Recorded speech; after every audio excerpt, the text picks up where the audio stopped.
Pizza Marketplace podcast. I'm Mandy Detwiler, editor of Pizza Marketplace, and I'm here today with John Stetson, CEO of Stoner's Pizza Joint out of Florida. John, thanks so much for being with us today.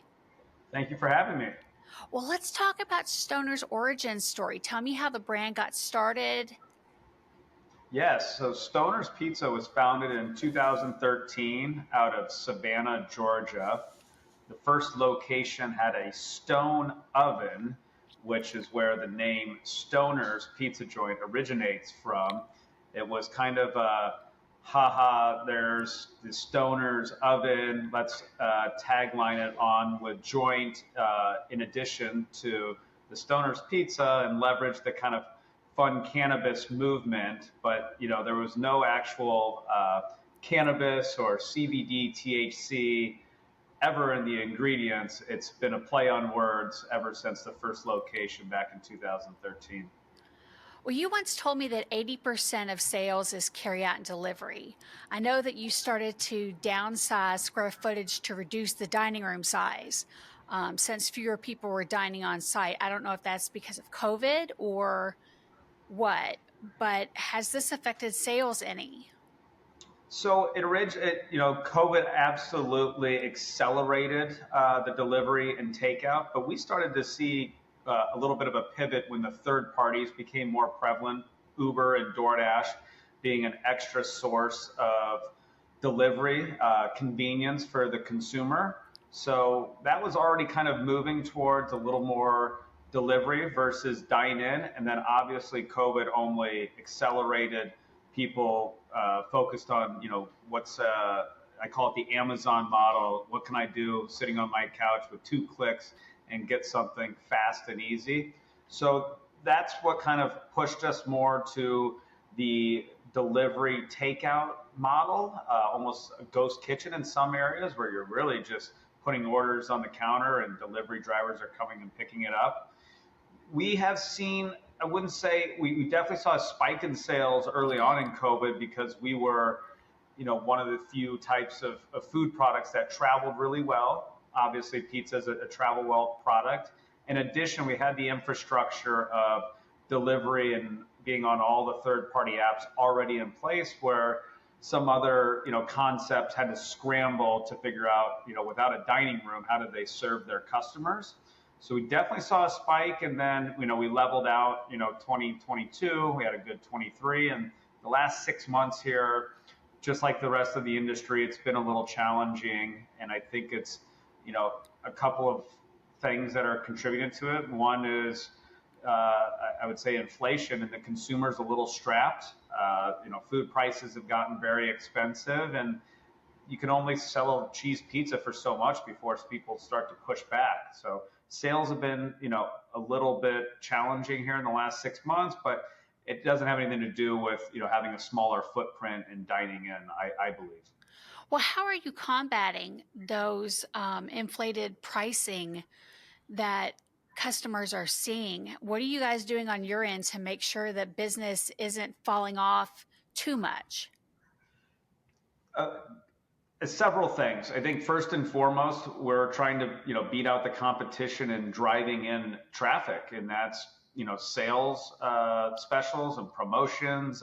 We are leaning on our loyalty program through our app, just like some of the bigger brands with, cash back or free pizzas for so many points, and literally trying to just engage with the customer one-on-one, owning the customer directly as opposed through the third party, which I think we started and many people started to rely upon. Well, we'll just do a promo or we'll spend some money on Uber Eats to drive traffic. Well, the margins aren't there anymore. And to combat the commissions, we unfortunately had to, jack our prices up. And now we're seeing a little pushback from the consumer, where we can price things and, retain the customer versus them looking for a cheaper option. And on a business, side, always looking where we can get more efficient, where we can cut costs without cutting quality.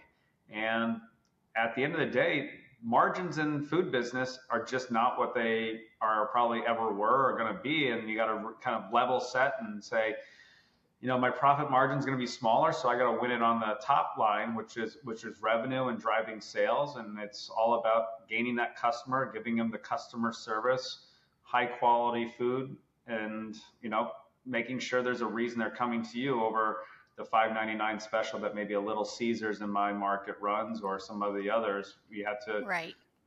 get them in there and hope that they're going to obviously win on the $5.99, but maybe order a soda or a munchie or something that, gives a little more profit margin for us and gets them to come back again where you could make some money.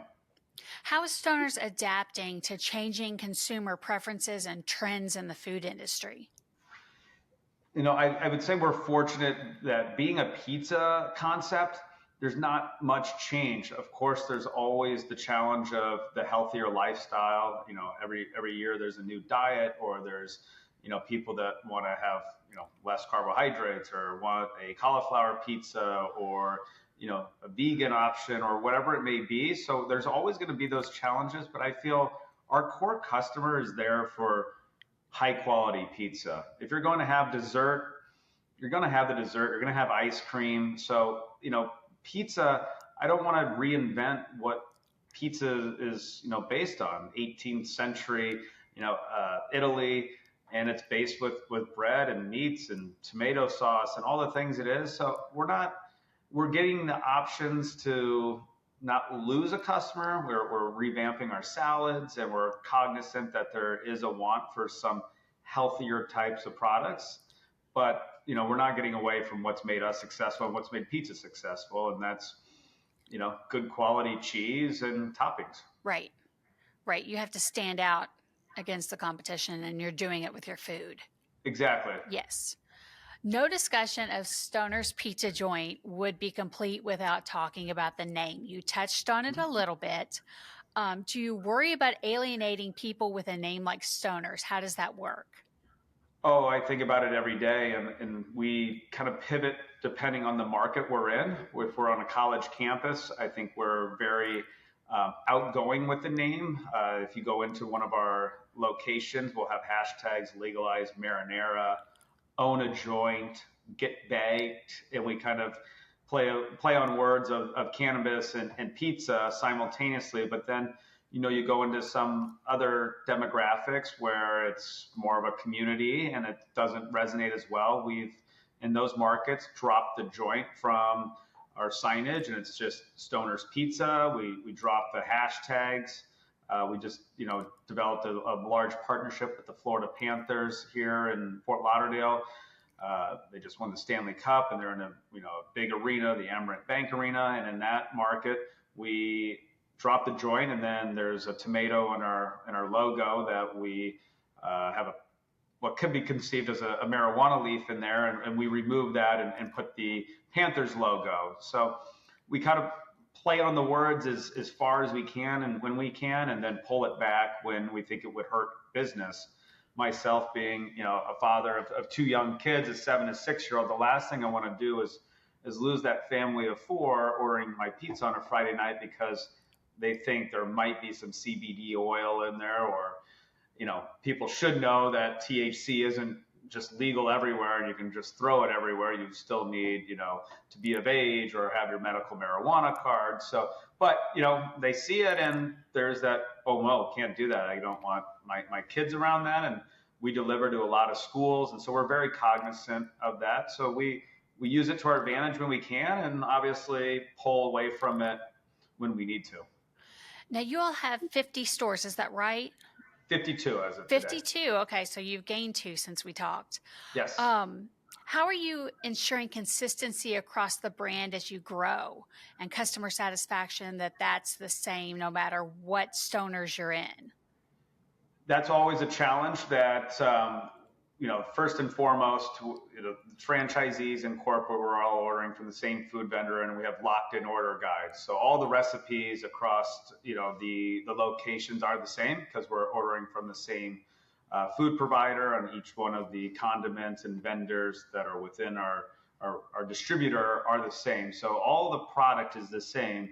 Now it comes down to execution, the portion sizes of those, offerings, and it starts out on a new unit, in-house training. They come to our corporate location in downtown Savannah, Georgia, and spend 2 weeks training, and then we're constantly staying in front of the general managers and the cooks. We've developed an app where we have training videos, the menu boards that go up in front of everyone, the portion sizes of the cups to make sure you're putting enough cheese or not too much, not too little. And it's constant repetition. And we've built out an operations team that go in on a weekly and monthly basis to each one of the units and do audits and watch how they're operating. We have cameras in all of our corporate stores and are watching on a daily basis. And on the back end, as a business owner, you also have to look at, your food costs. And if your food costs are way too expensive or way too cheap, must be a discrepancy. Is there too much waste? Are they over portioning?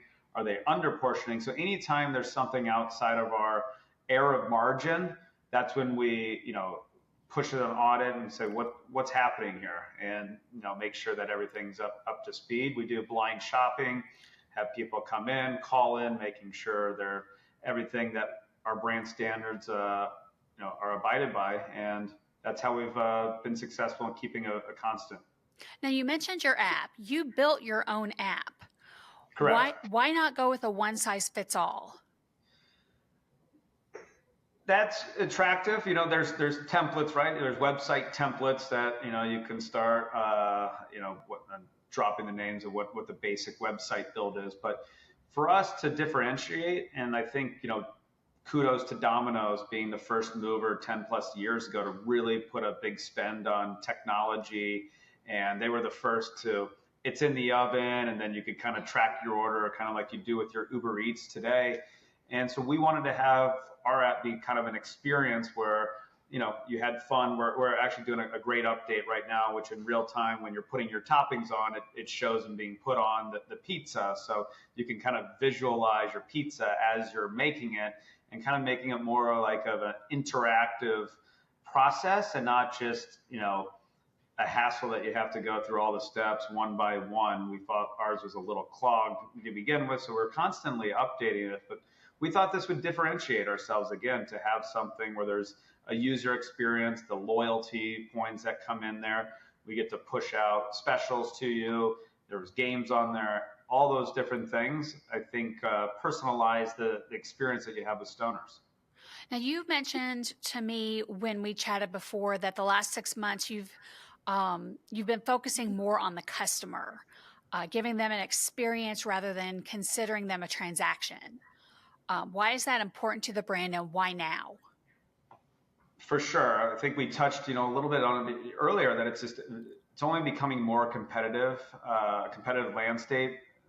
There's more restaurants out there, or I should say there's more closures too happening. And the reason is it's a tough market because margins are thinning. So how do I differentiate myself? It's got to be customer service and personalization. We just had a grand opening this past weekend in Coral Springs, Florida. And I went one by one through the line. How'd you learn about us? What do you look for in a local pizza shop? And kind of understood what people, why they showed up. Of course, free pizza is nice. And you get to understand that people want to support local community pizza shops, which I still kind of consider myself not a national pizza brand. I kind of want to err on the side of more of the local mom and pop community pizza shop. And there's people who are, it was a Sunday morning, and they were people that were lonely. They didn't have much going on. They wanted to be, out and about and chatting with their neighbors and people that live in the same neighborhood. And that just made me think, geez, there's a real opportunity to get to know your good customer names, the good old fashioned Starbucks or local coffee shop back in the day where they knew your order before you walked in. And that's touching when someone remembers Mandy's order, or if it's at a bar, it's your favorite drink, how you like it mixed. And at the pizza shop, it's, this customer always likes extra pepperoni, or they have a kid who love our cookies. Let's give them a cookie on their way out.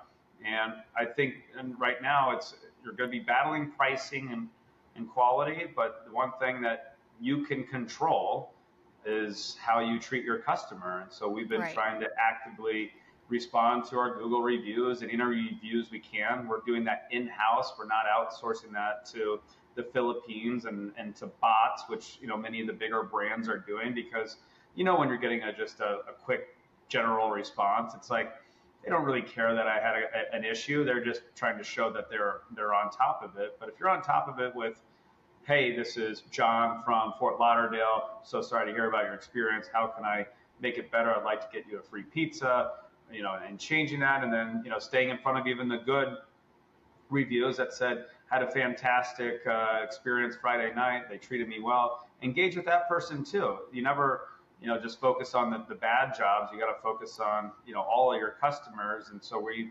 kind of put in a process where, incentivizing our GMs for, reviews. We're incentivizing them by responding to reviews. It's not only like, hey, give me a good review, I'll give you a free slice of pizza. You never know what they do to get that good review. So, you want to see it on all spectrums. Not everyone's going to be perfect. Sometimes you can't control the delivery driver from Uber Eats having another trip while he was bringing you your pizza. My least favorite complaint, and one that always sticks with me, is my pizza was cold. It sucked.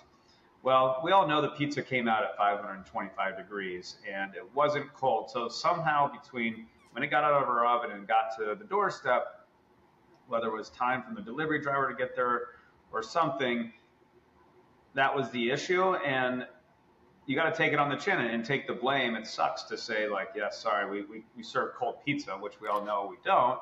But how do we get that customer to come back and not think that we just serve cold pizza or we have bad delivery drivers? And it's a constant game. So we just, put the customer first and always think of how can we do a better job, and customer's always right. I love how my employees like to fight for the brand and fight for me, but I always tell them at the end of the day, you're fortunate it's not your money you're losing by giving them the extra free pizza they're asking for. If it becomes redundant and they complain every week and you're giving a free pizza, they're beating the system. But until it's obvious, give them the free pizza back or remake it. My bad. It's been a long day. We're busy. Whatever the excuse is, everyone, no one's perfect. So get it right. Let's talk about your long-term goals. How many stores are you all planning to open in 2025? In 2025, we have 15 currently under development, and I think an internal goal is 25 units additional. But we're quality over quantity right now. If I can open, these 15 stores and add a couple on that are all high quality, great reviews type stores, that's more important to me than reaching a magic number. I've watched many competitors, not only in the pizza space, but in the coffee space, and it's sell, sell, sell, sell, sell. And I think people get over their skis and they lose focus on quality and the customer. And at the end of the day, and some of these franchisors and companies, it's all about unit count and not as much as what are they giving to the customer at the end of the day. I hate to use examples, but we've watched a case here with Subway. They opened up 40,000 units here, and at the end of the day, they had competing franchisees on the other side of the street, and there wasn't enough to go around. And the sales organization did a great job of getting units open and getting their unit count up, but it was at the expense of the franchisee not having a big trade area, and it hurt their sales. And I want to focus on my franchisees being successful, because if they're successful, the brand's successful, and then it proliferates from there organically. And I'd rather slowly grow the right way than grow fast what I consider the wrong way. You mentioned that you consider Stoners a mom and pop. If you had a piece of advice to give to a fledgling operator or a franchisee, what would you tell them? The mom and pop, in my eyes, is being engaged in the community. When I think Domino's, I think of a huge national brand. I don't think of John, the GM there, that came to my kids' soccer game and gave out pizzas for everyone just because he wants to be involved in the community and he likes kids and he loves his pizza. So for Stoners, I always tell my franchisees and even our corporate owned that I want to be the pizza in the community, whether it's through the charitable organizations and donations, with it's the local library and the local parks and then the local soccer teams and the local schools. We want to be known as Fort Lauderdale's Pizza, and it's I think it's easy. People can put a name to a face of an owner and an operator and a GM, and then not even really think about what the name of the business is. And mom and pop, to me, I always think of a husband and wife who are working double shifts together, or it's a family run business that gets passed down to generations. The kids grow up doing their homework in the kitchen, and then and when they turn 16 they're working the counter. And that's what I want the feel to be, that we're more than just a franchise that sticks to a certain system while we do, but I also want it to be forward facing, that we're involved just outside of our process. Right. Well, thanks so much for being with us today. This has been excellent. Thank you so much for having me. Enjoy all of your podcasts and all your articles, and I'm glad I was able to tell our story. Thank you. Well, that'll do it for this episode of the Pizza Marketplace podcast, and we'll catch you next time.